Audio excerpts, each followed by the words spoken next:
Viewers, you're watching our very special coverage on the latest in the Iran-Israel flare-up. If you're tuning in right now, viewers, to bring you up to speed, Iran launched a new wave of missiles towards Israel early on Saturday. It capped off a night of attacks between both sides that unleashed multiple explosions. There was destruction in Tel Aviv, Jerusalem and Tehran. Now, this is not a new conflict. It's a long-running conflict between Iran and Israel. It escalated after Israel's unprecedented attack early Friday on several nuclear and military targets of Iran, which killed several of the country's most senior leadership, the senior military leadership, and also raised fears of a larger regional conflict. At this stage, 3 people have been killed in Israel. That's the update. Dozens have been injured, is what the Israeli authorities are telling. On Iran's side, 78 people have been reportedly killed in these strikes and over 320 people have been wounded. Most of them are civilians. Both sides have vowed to cause maximum damage. And at this stage, there are serious concerns regarding this engulfing the entire region and possibly becoming a much wider conflict between the two sides. Before we move any further, let's play out the sound bites of Israeli Prime Minister Benjamin Netanyahu and also the Iranian Supreme Leader Ayatollah Khamenei, and then we come back and talk more about how this is likely to pan out from here on. Tonight I wish to speak to you, the proud people of Iran. We're in the midst of one of the greatest military operations in history, Operation Rising Lion. The Islamic regime, which has oppressed you for nearly 50 years, threatens to destroy my country, the State of Israel. The objective of Israel's military operation is to remove this threat, both the nuclear threat and the ballistic missile threat to Israel. And as we achieve our objectives, we're also clearing the path for you to achieve your objective, which is freedom. In the past 24 hours, we've taken out top military commanders, senior nuclear scientists, the Islamic regime's most significant enrichment facility, and a large portion of its ballistic missile arsenal. More is on the way. شهادت سرداران و دانشمندان عزیز که البته برای همه سنگین است و تعدادی از مردم غیر نظامی رو به ملت ایران به خانواده های اونها تبریک و تسلیت عرض میکنم. و اما مطلبی که مایل بودم با ملت عزیزمون در میان بذارم اینه که رژیم صهیونیستی اشتباه بزرگی کرد، خطای بزرگی کرد، غلطی کرد و عواقب او رو بیچاره خواهد کرد به توفیق الهی. ملت ایران از خون شهدای گرانقدر نخواهد گذشت. از تجاوز با آسمان کشورش صرف نظر نخواهد کرد. בשעה האחרונה שוגרו 2 מטחים של טילי קרקע מאיראן לכיוון שטח מדינת ישראל. בשני המטחים נורו פחות מ100 טילים. רובם יורטו על ידי מערכות ההגנה האווירית או לא הגיעו ליעדם. ישנן מספר פגיעות מצומצם במבנים, חלקם משברי יירוט. ייתכנו בהמשך מטחי ירי נוספים. לשם כך אנחנו פועלים, כדי להסיר את האיום הזה.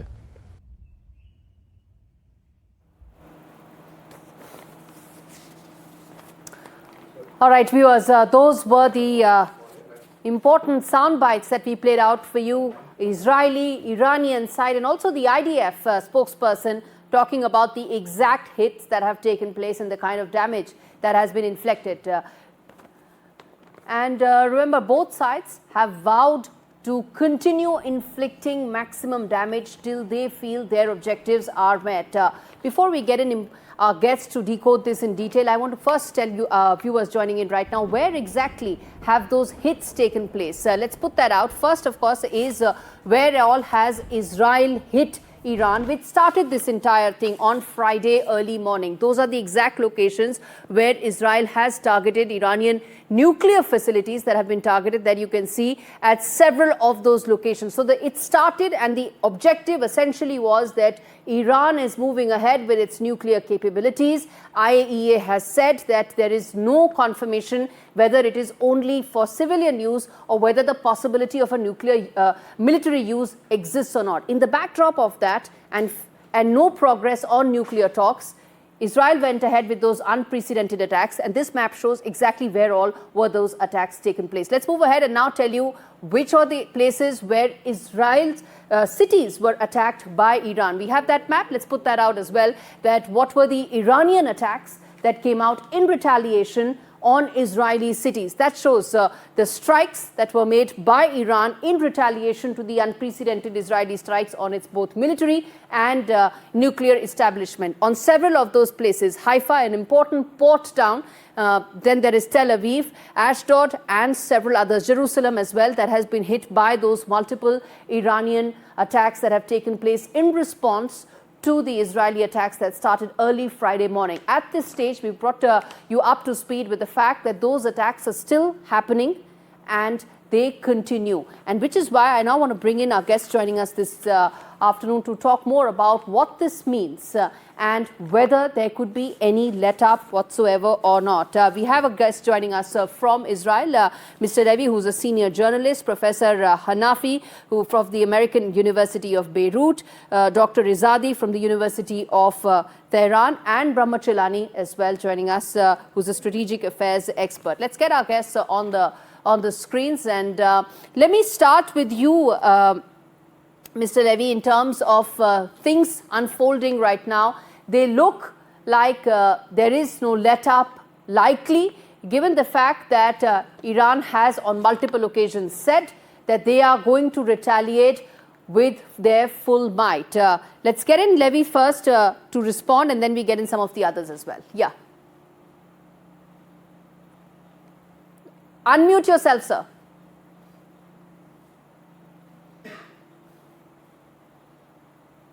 Can you hear me? Yeah, I can. Yeah. So I guess we are going for a long war, and it seems that nothing will stop it now. Both sides are very determined, and I don't see who is going to put an end to it. And it's very unfortunate, obviously. Israel launched this war. Iran is now retaliating, and we are facing very dark days. I'm really very pessimistic about the possibility to stop it now, because the Americans are very happy about the Israeli attacks, so they would like those attacks to go on, and nobody can stop now Iran of re-attacking or attacking back. Therefore, we are facing a very explosive and dangerous phase. It might involve other players, including the Americans. It might turn into a regional war. And in any case, it is those are very dangerous days. Indeed, there is a lot of volatility and a lot of uncertainty that has come in. And Professor Hanafi, then let me bring you in here. At this stage, as things look right now, not only is there uncertainty and flux, it looks like diplomatic options are quite far and few in between, and the window is quite narrow. Yes, indeed. But really, I need to go back and to say what happened in the region in the last 2 years. You have ongoing genocide of Israel, despite all the call to stop this genocide. I'm talking genocide because the UN rapporteur used this word, Amnesty International used this word, Human Rights Watch used this word. So you have Israel violating so many international law and the humanitarian law, and continue occupation of West Bank and Gaza, which is recognized by the international community as occupied territories. So this is the backdrop of this story. The hostility of Iranian to Israel not come because they are anti-Semitic, because there is a serious issue. And Israel think that they can, with the backing of United States or the Western government, unfortunately, more or less, they can wage anywhere, wherever they want, without any impunity, with impunity, without any accountability. So this is a new adventure in Iran. I agree with my dear friend Gudon Levy. This is very dangerous, and we don't know how it will finish and what kind of regional escalation will continue. Israel should have resolved the Palestinian-Israeli conflict and making the whole region a friend of it, but they don't want to do this. So, this is a very dangerous game, and we don't know how it will finish. But even if it finish in favor of Israel this time, you will create a whole generation in the region where we will retaliate. So I gave you all time to respond, simply because it's important to also reflect and put things into context. But for the benefit of our viewers, and also to try and have a slight overview of how things are unfolding. One is the Gaza conflict, which started with the Hamas attack on 7th of October 2023. That continues because there are still Israeli hostages that are under Hamas's captivity. This is in response to the nuclear program This is why the genocide is continuing, because it's the hostage. This is not a slanging match. This is scandalous what you say. Sir. I will give you all the time, sir. I will give you all the time, Professor Hanafi, to respond. It started not in 7 October. It started in 1967, where Israel occupied the Palestinians. It's scandalous what you are saying. Professor Hanafi, there are times when emotions get the better of us and we are not able to tell, express, or also ensure that we get our point across. As I said, some of this has to be looked at from a point of view to explain to our viewers why what is happening. One can go back 1967 or go back even further in time. But today we are talking about the fact that these attacks were made specifically targeting the nuclear facilities of Iran in the backdrop of failed nuclear talks, which haven't progressed, and also with IAEA saying that they cannot categorically say that in uncertain terms, in clear certain terms, that the Iranian nuclear program is only for civilian purposes. That's a very important fact. And I'm going to keep coming back to you to talk about the other aspects, but I want to first bring in Brahma Chilani, and I'm also going to bring in viewers a voice from the ground, from Tehran, to also tell you the latest that's unfolding. While we continue the discussion, it's also important to keep reflecting what's actually happening on ground, and we're going to come to that in just a bit. But Professor Brahma Chilani, as things unfold, there is, you're hearing the hardening positions that exist on both sides. I want to understand from you a simple fact, which is that at this stage, the diplomatic window that I asked in the beginning as well, is very narrow, but also very important, because at the end of the day, no one wants a conflict. Most certainly not the world leaders as well, who are heading to Alberta in about 24 hours from now. This is what they will discuss. They want a diplomatic solution. You're right, Gauri, but it was diplomatic talks that provided a perfect smokescreen for Israel to achieve tactical surprise, because US-Iran nuclear talks were ongoing. The 6th round was supposed to be held Sunday, that is tomorrow, in Oman. And nobody expected that in the middle of these talks, Israel would launch a major military campaign against Iran. So this was strategic deception. Trump was aware of Israel's plans to attack Iran, and his envoy's ongoing talks with Tehran provided the perfect cover for Israel to achieve tactical surprise. So it's diplomacy that resulted in Israel launching its surprise attack on Iran. And the problem is this, that Iran sees this as an act of war, and this could result in Iran formally withdrawing from the NPT, Nuclear Non-Proliferation Treaty, and also ending IAEA safeguards. So this can have major consequences. But Gauri, I think there's some interesting parallels between what we are seeing today and what happened recently between India and Pakistan in that 3-day war. And in fact, both these wars, the ongoing war between Israel and Iran and the India-Pakistan 3-day war, both demonstrate how the nature of warfare has changed. We are seeing high-tech showdown featuring drones, cruise and ballistic missiles, and long-range air defenses. And in both these conflicts, there was a third party, a third power, that played a pivotal, if indirect, role. In the case of India-Pakistan, it was China, which provided real-time satellite reconnaissance data to Pakistan. It even retasked its satellites to provide Pakistan coverage over Indian military zones. And now we are seeing the US using its military assets to defend Israel from Iranian reprisals. So the US is playing a very important and pivotal role in the current conflict. The issue is also this, that it's been claimed that Iran was, quote unquote, weeks away from having nuclear weapons. That is being used by the Israeli government to justify the attack.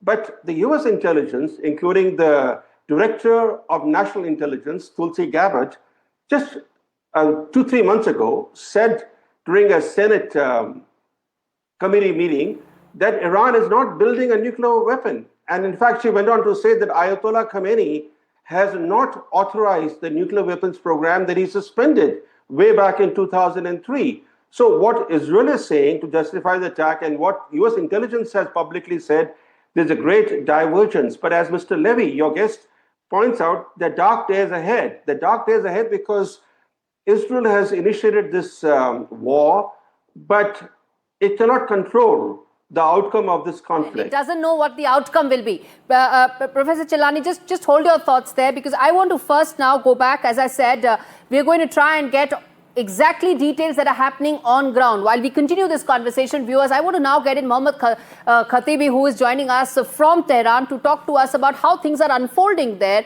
and what's the situation right there on ground right now. It's been 36 hours and counting since the attack started and the counter-attacks that followed. But the update in terms of the dead, the injured, things that are there right now, let's get in Mohammad Khatibi to tell us all those details. Israeli attacks against Iran has caused deaths of dozens and injury of many others across the country, and the attacks are still continuing across the country. And according to Iranian officials, air defense systems have been able to shut down several drones, and it has been said that 2 Israeli fighter jets have been downed, and the air defense systems are working. And last night was the most intense, and now they are still working. And Iran has started retaliating these attacks, and according to reports, Iran has launched hundreds of missiles towards Israel, as well as drones, and Israel is claiming that it has intercepted most of the missiles and drones, but footage online shows that it hasn't been able to stop all the missiles and drones, and it has caused deaths and injuries in Israel. And according to reports, several people have been killed and dozens have been injured in Iranian attacks against Israel. Okay, that's a word coming in from Iran right now, how things are shaping up, uncertainty and fluidity. But more importantly, what could possibly be the next course of action? And Mr. Levy, let me ask you this. As things are looking right now, what many are saying is that Israel may have started it, but it's not going to be able to control the outcome. It doesn't know which way it's going to end, how much it's going to expand into, and how much it will now need the support of its American partner to be able to get anything desirable in terms of outcome. I almost agree to every word you say. It is a vicious circle which starts, and you know how it starts, and you never know how will it end. There are many open questions. If the retaliation, the Iranian retaliation, will continue, and there will be many casualties in Israel, Israel will obviously harsh its activity in Iran and bomb new locations like the oil tanks and other economical, strategical targets, and then it's a new game. And then the Iranians will hit back. It's a vicious circle which can really, like a snowball, become a huge war I must remind your viewers that the war between Iran and Iraq lasted over 10 years. Iran has the capability to absorb long wars. I'm not sure that Israel can stand very long wars. Israel has very good military capabilities for short attacks, but not for long wars. The economy, the society is not ready for a long war now of years. And therefore, I wish I could see the light in the end of the tunnel, but right now, I don't see it. Mm-hmm. That's a very important but a pessimistic view that you've put there, but an important update that you're sharing, which is that it could end up being a war of attrition, essentially. It would be a war of attrition, and then Israel may not have the upper hand because it doesn't have the wherewithal to be able to go ahead with the war of attrition. Brahmachelani, your thoughts there? Well, I agree with Mr. Levy's realistic assessment. Israel has been at war now for a long time, and this has created further divisions in Israeli society. Israeli society is quite polarized politically and divided socially, and these wars that Israel has been waging, including against, especially against Iran's proxies, have created deep divisions in that society. The rifts are so serious that the internal dimension of the internal stability issues have become quite dominant in Israeli society and Israeli politics. And this kind of war with Iran can lead to very unexpected turn of events.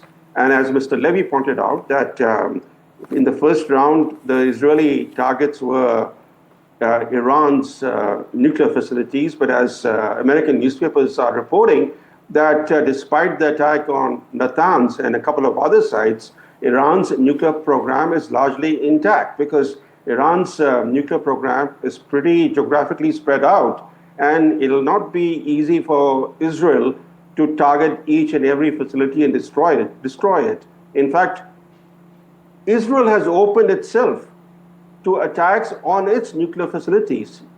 Is it inconceivable that Iran might seek to target the Dimona reactor in Israel or other weapon storage sites in Israel? So this isn't ending. What you're saying is this isn't ending, and I wish we had Professor Hanafi. Viewers, if you're watching this broadcast, Professor Hanafi has a bad connection at his end, which is why he cannot be with us. But I do want to hear from him his thoughts on how he thinks this could actually end. But as we wrap this up, gentlemen, how do you see the next 24 to 48 hours? Let's now talk about the immediate before we talk about the medium term. Next 24 to 48 hours. Mr. Levy, how do you see that going?